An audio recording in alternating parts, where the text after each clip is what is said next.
My own son sat by my hospital bed and whispered that I shouldn't worry about the money because I wouldn't be around long enough to spend it. I'm Lawrence, 73 years old, and for 40 years, I worked as a civil engineer. I built bridges designed to stand for a century, but I never realized the foundation of my own family was rotting right under my feet. Richard thinks I'm just a sedated old man drifting off into a fog. He thinks he successfully moved $240,000 of my father's money into his own private accounts, while the state prepares to take the house I built with my own hands. He's waiting for me to close my eyes so he can walk away with a tax-free fortune. What Richard doesn't know is that an engineer never stops calculating. I've been documenting every move he makes from the shadows of this sickbed. If you're watching this, you subscribe and let me know where you're from, because this story is for anyone who has ever been underestimated by the people they trusted most. Richard thinks he's getting an inheritance. He has no idea that the only thing he's actually getting is a summons. Let me explain how I caught him. I spent 42 years as a civil engineer in Oakville. My job was simple to describe, but difficult to do. I made sure things didn't fall down. I specialized in bridge inspections and municipal infrastructure. When you're responsible for the safety of thousands of people driving over a canyon or a river, you learn to look for the tiny cracks. You learn that a structure doesn't usually fail all at once. It fails slowly, one neglected bolt at a time. I applied that same precision to my personal life. In 1982, I bought a wooded 3-acre lot and spent 2 years building our family home. I didn't just hire a crew. I swung the hammer. I laid the foundation and framed the walls. My wife, Evelyn, picked out the cedar siding and the large windows that looked out over the creek. We raised Richard in that house. It was supposed to be our fortress. Every corner of that home held a memory of 40 years of marriage. Evelyn was the heart of everything. She was a school teacher with a laugh that could clear a room of any tension. When she passed away in 2021, the heart of the house stopped beating. The silence was heavy. I stayed there because every floorboard reminded me of her. My father had passed away years earlier, leaving behind a TD Ameritrade account worth exactly $240,000. He was a man of modest means, and that money was his life's work. His instructions were clear, that money was for his only grandson's education and future. It wasn't mine to spend, and it certainly wasn't Richard's to take. I was just the steward of that legacy. After Evelyn died, my health began to decline. It started with a tremor, then a fall in the kitchen. Richard was there more often, which I appreciated at first. He's my only son, a marketing executive who always seemed to be chasing the next big promotion. He talked a lot about protecting the estate and planning for the inevitable. When I got sick enough to need hospital care last year, he brought over the paperwork for a power of attorney. "It's just so I can pay the light bills and handle the insurance while you focus on getting better, Dad," he told me. I was tired, I was grieving, and more than anything, I trusted the man I had raised. Now I signed the papers, believing that the bridge I had built between father and son was as solid as the ones I'd built out of steel and concrete. I didn't see the cracks forming. Tuesday afternoon in November brought the rain and the incident that changed everything. I was sitting in my hospital bed, recovering from a bout of pneumonia that had left me weaker than I cared to admit. The nurses had just finished their rounds, and I was staring out the window at the gray sky when Richard walked in. He wasn't alone. He had his wife, Monica, with him. She was wearing a beige trench coat and carrying an expensive-looking leather handbag that I hadn't seen before. "Dad, you're looking much better today," Richard said, though he didn't quite meet my eyes. He started adjusting the flowers on my bedside table, moving with a nervous energy that set my teeth on edge. Been horizontal too long, I rasped. I was thinking about the house. Those gutters need cleaning before the snow hits. Richard stopped moving. He shared a quick, sharp look with Monica. Actually, Dad, that's what we wanted to talk to you about. The house and the long-term plan. Monica stepped forward, her voice dropping into that fake, soothing tone people use when they think they're talking to someone who's lost their edge. Lawrence, we've been looking into the costs of your care, the rehabilitation, the specialists. It's a lot. We want to make sure you have the best of everything. I have my pension, I said, and the savings Evelyn and I put away. I can cover my own bills. Richard pulled a chair close to the bed. It's not that simple. We've been talking to a consultant about Medicaid eligibility. If we don't structure things correctly, the government will take everything before they help with a single cent. I've already taken the liberty of moving the TD Ameritrade account. It's for safekeeping, Dad. I put it into 2 Edward Jones accounts under my name, so the state can't touch it. I felt a cold prickle at the back of my neck. That money belongs to your son's education, Richard. It's $240,000. It's not meant for my medical bills, and it's certainly not meant to be in your personal name. It's a temporary shield, he insisted, his voice rising just a fraction. And about the house, the consultant says it's better to let the state put a lien on it. We list you as the owner of the cash for the state records, but since the money is technically in my accounts, and the state spends down your personal assets first, they take the house, and we keep the cash legacy for the family, tax-free. It's the smartest move. He said it so casually. He was talking about the house I built, the home where his mother's soul still lived.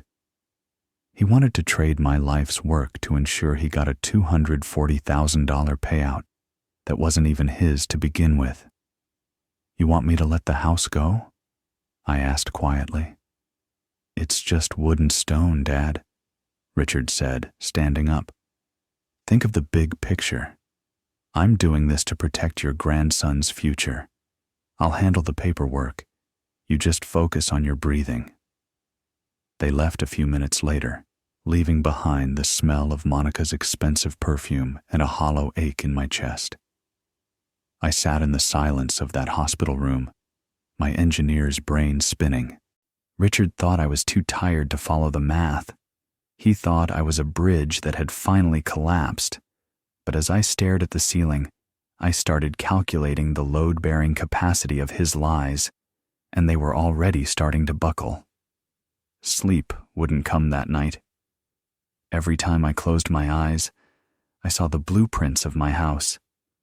I saw the way I had notched the floor joists and the care I had taken with the foundation. The thought of my son handing it over to the state like a piece of scrap metal made my stomach churn. Richard thought I was drifting off on a cloud of pain medication, but I had requested the nurse skip my evening sedative. I needed my head clear. I needed to see the data. Around 2 a.m., I reached for my bag. In the side pocket was my old ThinkPad laptop. Richard had brought it to me a week ago, he thinking I'd use it to play solitaire or watch the news. He didn't realize that a civil engineer never really retires. My entire life was on that hard drive. Every project, every bank statement, and every legal document I had ever signed. I opened the lid, and the soft glow of the screen felt like a spotlight in the dark room. My first stop was the TD Ameritrade portal. I had the login saved in my password manager. When the dashboard loaded, my heart skipped a beat. The balance showed exactly $0. I clicked on the transaction history. There it was. 2 weeks ago, while I was struggling with a fever of 102 degrees, Richard had used his power of attorney to authorize a full wire transfer. He hadn't just moved the money, He had liquidated the entire account. The destination was listed. 2 separate accounts at Edward Jones. I pulled up a spreadsheet and started a new tab. I titled it, Project Accountability. I've spent my life documenting the structural integrity of bridges. This was no different. I was looking for the point of failure. I spent the next 4 hours digging. I accessed my personal email and searched for any correspondence from Richard's consultant. I found an email thread from a month ago that Richard had accidentally CC'd me on before quickly deleting. He didn't realize I had a rule set up to archive all incoming mail. The thread was between Richard and a man named Greg. Greg wasn't a lawyer. He was a Medicaid planner who specialized in what he called asset protection. As I read through their messages, the full scope of the betrayal came into focus. The goal, Greg had written, is to make your father appear impoverished on paper. If we move the $240,000 into your name now, we can argue it was a gift made prior to the look-back period or hide it in a sidecar account. By the time the state looks at his assets, he'll only have the house. We let the state take the house to pay for the nursing home, and you keep the $240,000 as a tax-free inheritance. It's a clean sweep. Richard's reply made my blood turn to ice. Sounds perfect. He's so out of it lately he won't even realize the house is gone until he's already in the facility. Just make sure the Edward Jones accounts are private. I don't want any statements accidentally showing up at his place. I felt a surge of adrenaline that cleared the last of my physical exhaustion. They were intentionally sabotaging my Medicaid eligibility. By keeping that money in Richard's name, but listing me as the beneficial owner in some documents and a donated party in others, they were creating a legal maze. They were forcing the state to look at my house as the only source of payment. My son was treating my home, the home where his mother's ashes sat on the mantel, as a sacrificial lamb so he could pocket $250,000. But Richard made a fundamental mistake. He assumed I was a passive observer. In engineering, we have something called a stress test. You apply pressure to a structure until you find out exactly where it breaks. Richard had just applied the maximum amount of pressure to me, but he hadn't realized I was built of reinforced concrete. I logged into my primary checking account. I saw the small, monthly payments Richard had been making to Oakville Estate Services. I looked up the company. It was a shell. The address was a P.O. box in a town 3 hours away. He was skimming my pension to pay his consultant to rob me. I checked the timestamps on the transfers.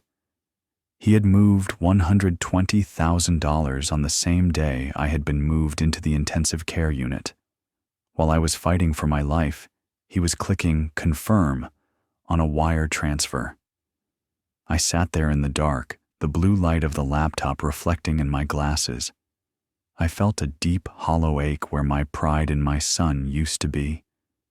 But beneath that, there was something else, a cold, hard resolve. I wasn't just a father anymore. I was an inspector, and I had found a terminal flaw in the bridge.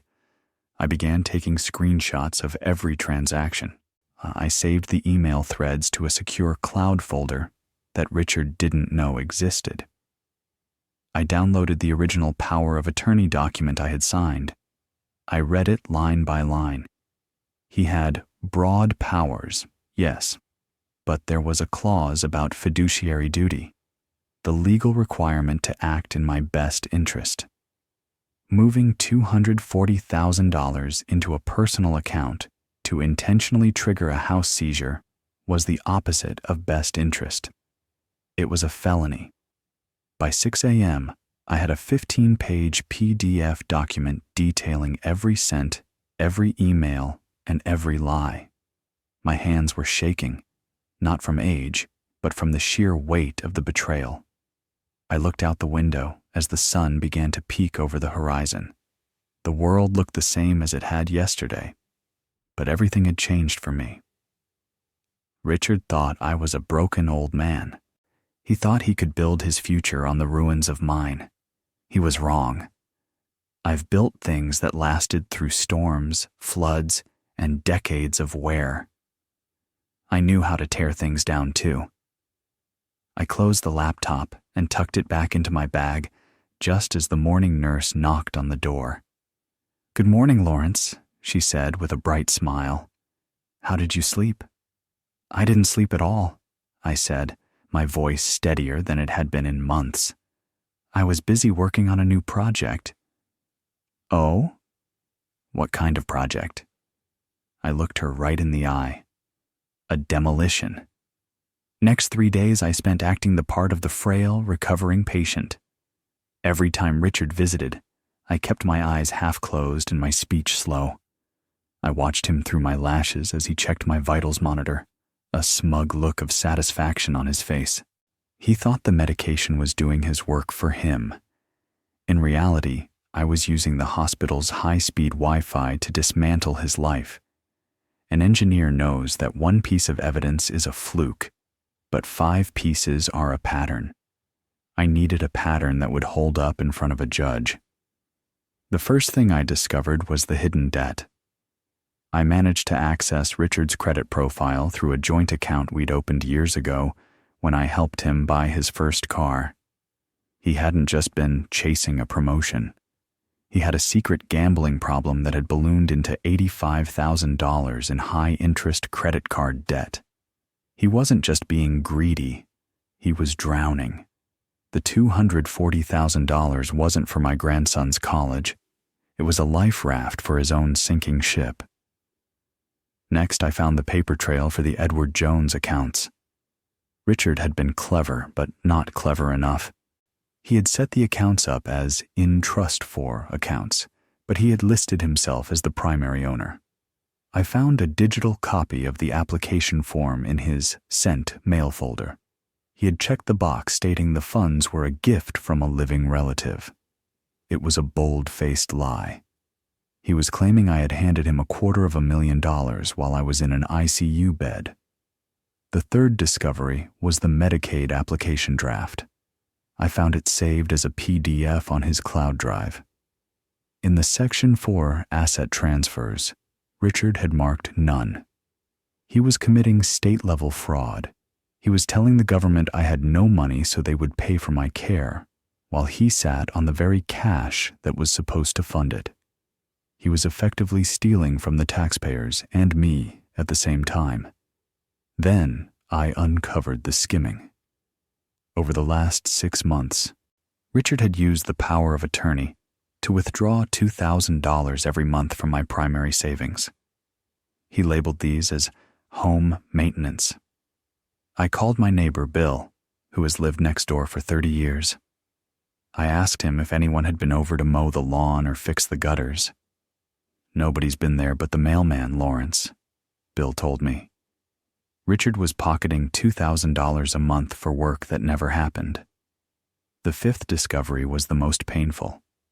I found a listing agreement for my house, signed with a local realtor, but held in pocket, meaning it wasn't public yet. Richard had already had the house appraised. He wasn't just going to let the state take it. He was planning to sell it out from under me the moment I was moved to long-term care, claiming he had legal authority to liquidate assets for my benefit. Finally, I found the gift letter. It was a typed document, dated 2 weeks ago, with a signature that looked remarkably like mine. But it wasn't mine. The L in Lawrence was too sharp, the W too rounded. My son had forged my name on a document stating that I was of sound mind and freely giving him the $240,000. I looked at the folder of evidence on my screen. 6 distinct points of failure. 6 cracks in the foundation that were deep enough to swallow Richard whole. I felt a strange mixture of grief and cold, hard satisfaction. A bridge that is this compromised cannot be repaired. It has to be condemned. I took a deep breath, closed my laptop, and prepared for the next phase. It was time to stop being a victim and start being a plaintiff. I didn't call my son. I called Sarah Jenkins. Sarah had been my wife Evelyn's best student 30 years ago, and now she was one of the sharpest estate attorneys in the county. We hadn't spoken in a while, but when she heard my voice, the years seemed to melt away. I didn't waste time with small talk. I told her I needed a bridge builder of a different kind. "Lawrence," she said, her voice turning professional the second I mentioned the Edward Jones transfers. "If what you're saying is true, this isn't just a family dispute. This is a criminal matter. You're talking about fiduciary embezzlement and elder exploitation." "I have the data, Sarah," I said. "I have the wire IDs, the forged gift letter, and the email threads. I need to know how fast we can move. He thinks I'm sedated. I need him to keep thinking that until the trap is set." 2 days later, Sarah arrived at the hospital. She wasn't alone. She brought a man named David, a forensic accountant who looked like he spent his life staring at numbers until they confessed their secrets. We met in a private consultation room on the 4th floor. I had told the nurses I was meeting with family to discuss my will. David opened his laptop, and I handed him my encrypted thumb drive. For the next hour, the only sound in the room was the clicking of his mouse and the hum of the air conditioner. I watched his face. I've seen that look on junior engineers when they realize a structural beam is about to snap. It's a look of grim realization. "It's all here, Lawrence," David said, turning the screen toward us. He didn't even try to hide the trail. He moved the money in 2 lump sums, $120,000 on the 14th and another $120,000 on the 22nd. He's already drained $12,000 of it to pay off a personal line of credit at Chase Bank. Sarah leaned forward, her eyes hard. "Here's the plan. First, we are executing an immediate revocation of his power of attorney. I have the documents ready. We'll notify his banks and the county recorder's office by the end of business today. You are naming me as your temporary agent for healthcare and finances." "What about the house?" I asked. "He's trying to let the state take it." "The house is safe," Sarah assured me. "By revoking the POA and filing a notice of fraud, we freeze the Medicaid application. We're going to file a civil suit for fiduciary fraud and seek an emergency injunction to freeze those Edward Jones accounts. We'll also be reporting the forged signature to the district attorney's office." "He's my son, Sarah," I said, the words feeling heavy in my throat. "He was your son when he forged your name," she replied firmly. "Now, he's a defendant. If we don't do this, Lawrence, you'll be out on the street within a year, and that $240,000 legacy for your grandson will be gone forever. Do you want to protect your family, or do you want to protect the man who is destroying it?" I looked at the documents on the table.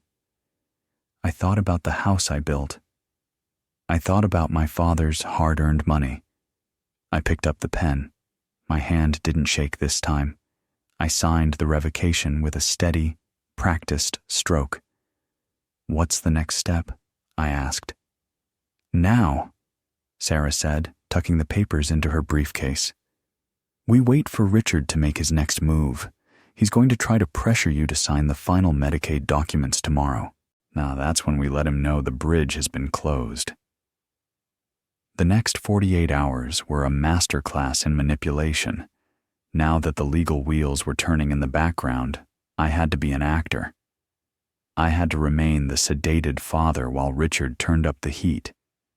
He didn't know his power of attorney had already been revoked at the county level. The banks hadn't processed the freeze yet, and Sarah had advised me to let him play his hand until he committed one final, undeniable act of pressure. The first confrontation happened on Thursday morning.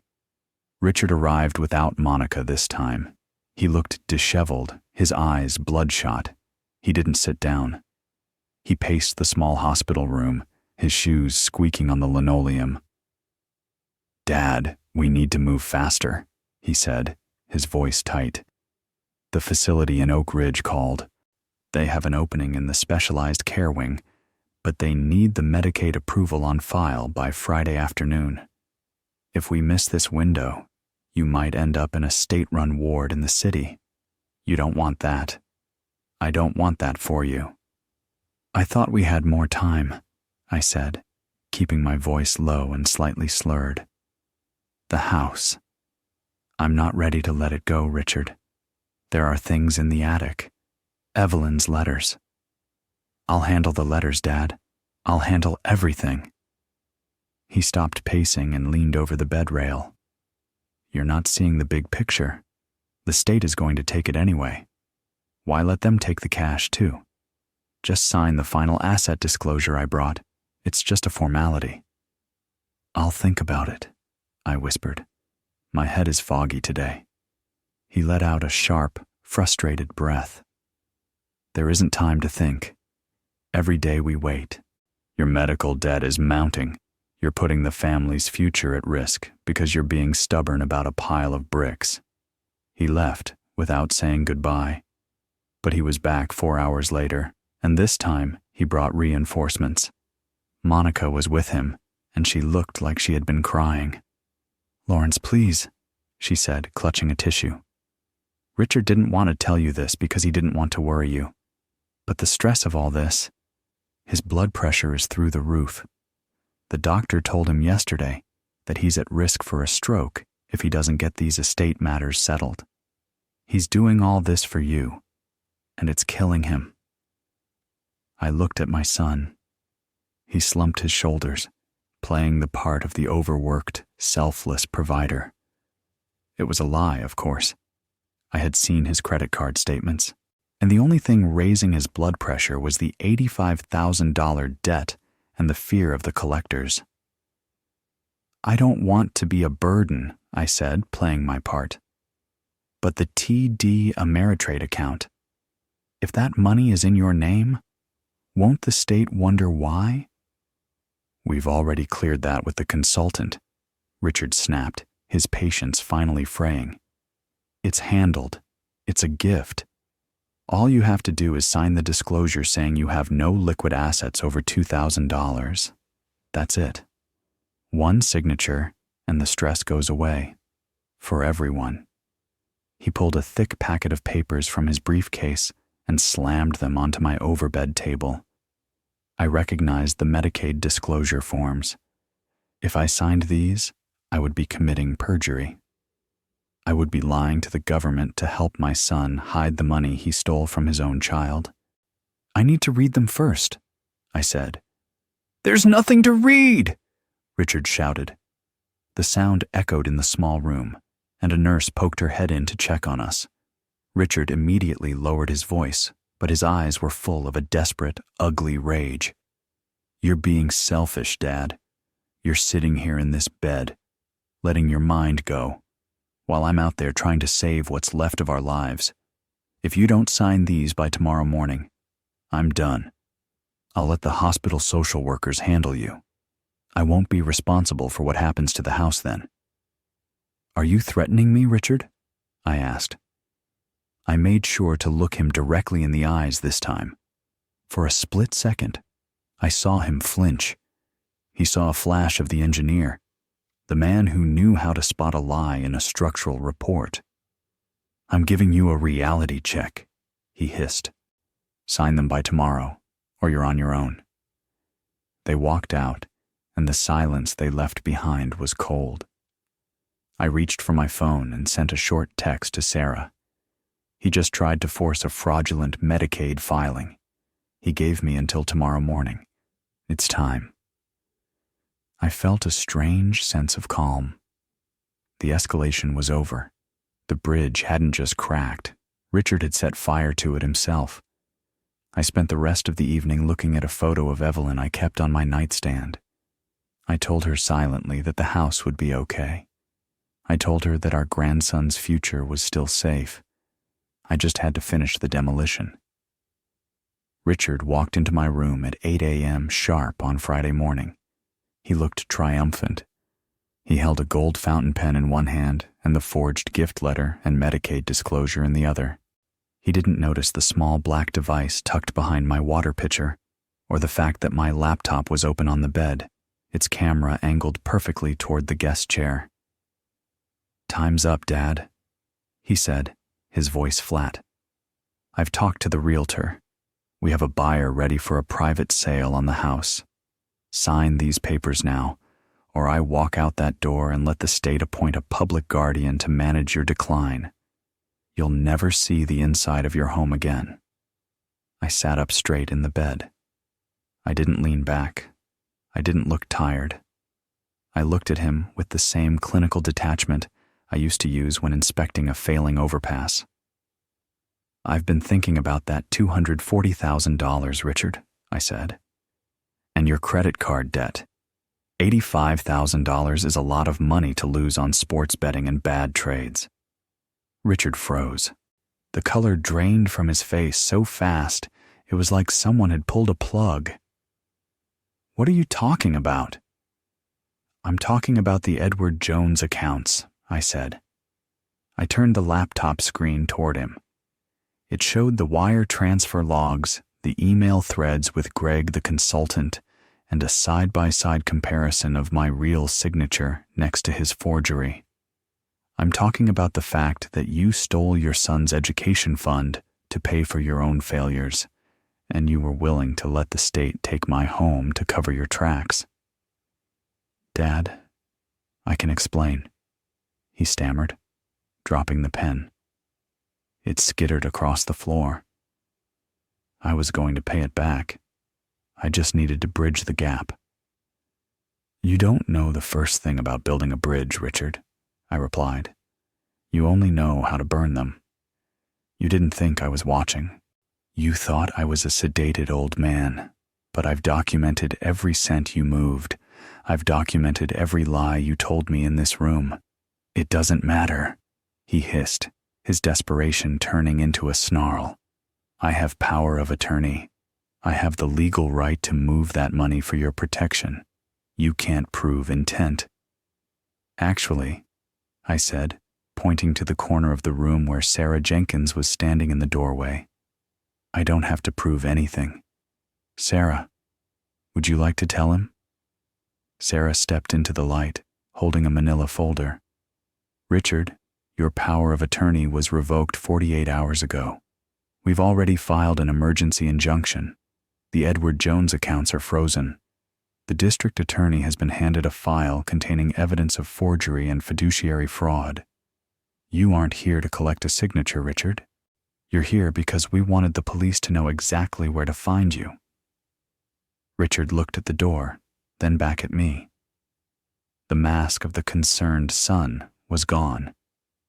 In its place was a terrified, cornered animal. The silence in the room was absolute for 3 long seconds. Richard looked at the laptop, then at Sarah, then back at me. I saw the gears turning in his head, desperately searching for a way to bridge the gap he had created. But there was no path back. The bridge was gone. "You're bluffing," Richard whispered. He tried to laugh, but it came out as a dry, hacking sound. "You're an old man in a hospital bed, Dad. You can't just revoke a legal document without a hearing. And Sarah, you're an estate lawyer, not a cop. You can't do anything." "I don't have to do anything, Richard," Sarah said calmly. She opened her folder and pulled out a document with a bright red stamp at the top. "This is a temporary restraining order and a freeze on all assets related to the estate of Lawrence Walsh. We appeared before Judge Miller at 8:30 yesterday morning. When the judge saw the wire transfers and the gambling debt, he signed the order in 10 minutes. As if on cue, the door to my room opened further. 2 uniformed officers from the Oakville Police Department stepped inside. Richard's face went from pale to a ghostly, translucent white. He took a step back, hitting the guest chair and nearly falling over. "Richard Walsh?" the taller officer asked. "We have a warrant for your arrest on suspicion of elder financial exploitation and felony forgery." "Dad!" Richard screamed. The sound was high-pitched and jagged, a complete break from the calculated, soothing voice he had used for weeks. "Dad, tell them. Tell them it was a mistake. I'm your son. I was doing this for us. If I go to jail, the debt collectors will come for Monica. They'll take everything." I looked at him, and for a moment, I saw the little boy I used to take to the park. I saw the child who used to watch me draw blueprints at the kitchen table. My heart felt like it was being squeezed by a vice. But I didn't let my expression change. I was an engineer. I knew that a structure that has been compromised to this degree cannot be saved. It is a danger to everyone around it. "You weren't doing this for us, Richard," I said, my voice projecting with a strength that surprised even me. "You were doing this for you, and you were willing to let me lose my home and my dignity to cover up your own secrets. You stole from your own son's future. That's not a mistake. That's a demolition of everything our family stood for." "I'll pay it back," he sobbed. He was on his knees now, clutching the bed rail. The officers moved in, one of them reaching for his handcuffs. "I'll get a second job. I'll sell the car. Just don't do this. Monica will leave me. I'll lose everything." "You already lost it, Richard," Sarah said, her voice like ice. "The moment you forged your father's name, you chose your path. Officers, we have the original forged documents and the recording of the threat he made 10 minutes ago." The click of the handcuffs was a small sound, but in that quiet room, it sounded like a hammer hitting a nail. The officers pulled Richard to his feet. He wasn't the arrogant marketing executive anymore. He was a broken, weeping man who had gambled away the only thing that actually mattered. "I hate you," Richard spat, his face twisting into a mask of pure venom as they led him toward the door. "I hope you die in this bed. I hope the state takes the house anyway."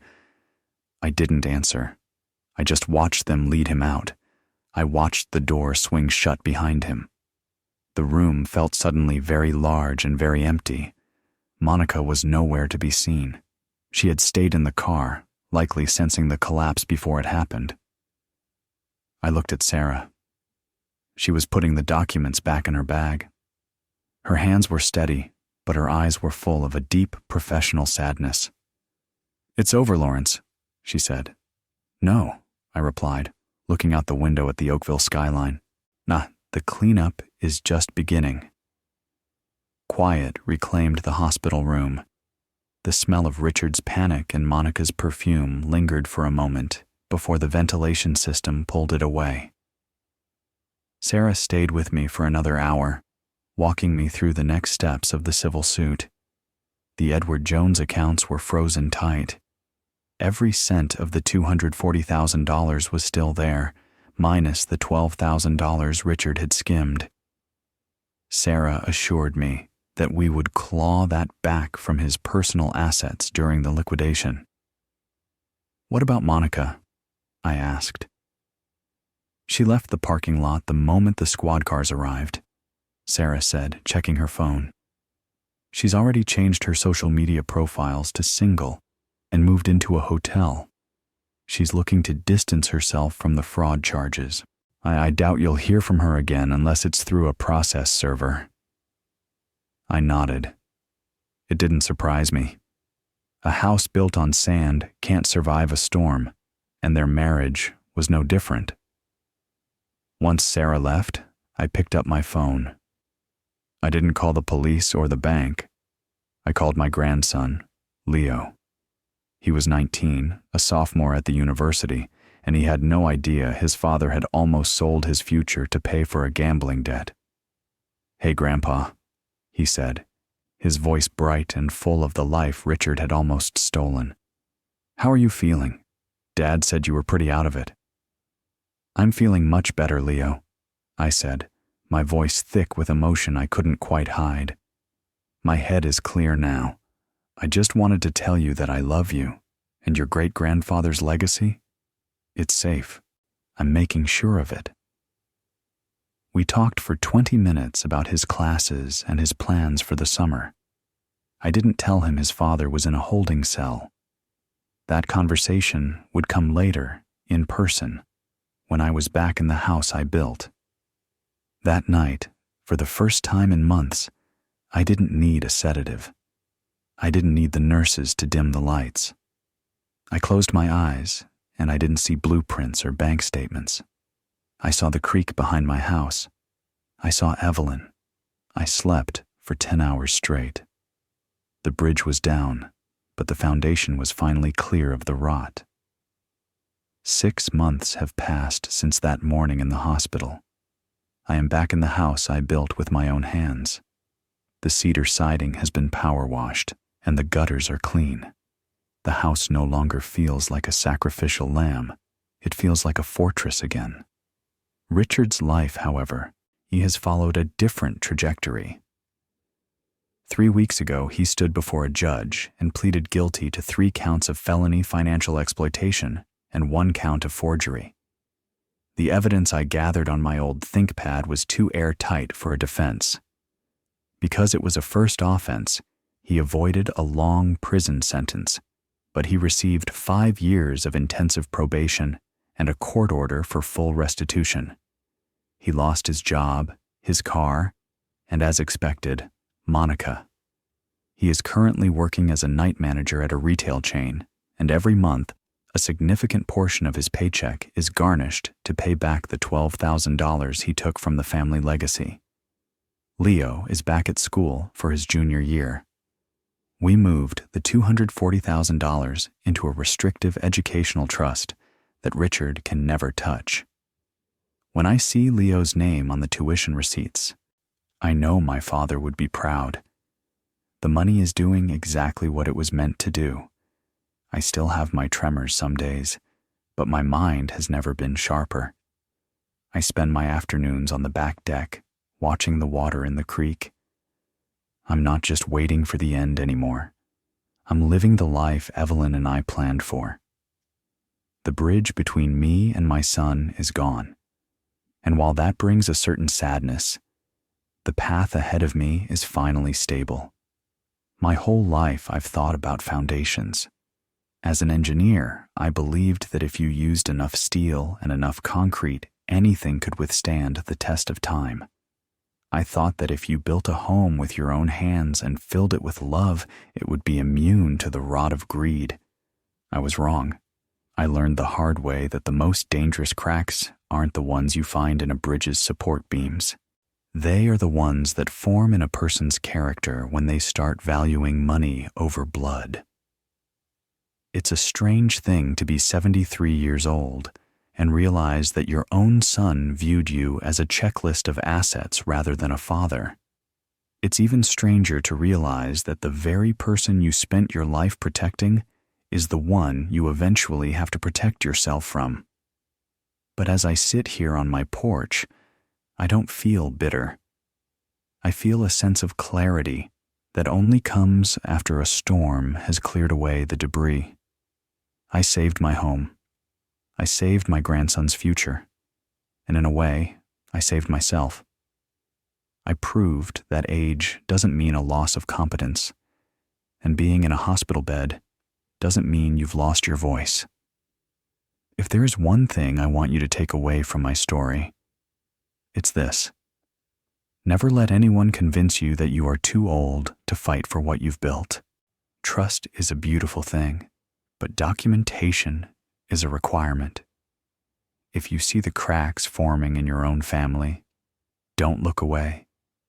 Inspect them, measure them, and if the structure is failing, don't be afraid to walk away and build something new. The sun is starting to set over the Oakville trees now, turning the creek into a ribbon of liquid gold. The house is quiet, but it's a peaceful quiet. It's the silence of a structure that has been tested and found to be sound. I have my books, I have my memories of Evelyn, and I have the knowledge that I stood my ground. I was an engineer for 40 years, but this was my most important project. I didn't just build a bridge this time. I defended one. If you've ever had to make a difficult choice to protect yourself from someone you loved, please share your story in the comments. Let me know where you're watching from, and if you believe that justice is worth the fight, hit that subscribe button. I'm Lawrence Walsh. I'm 73 years old, and for the first time in a long time, I am exactly where I am supposed to be.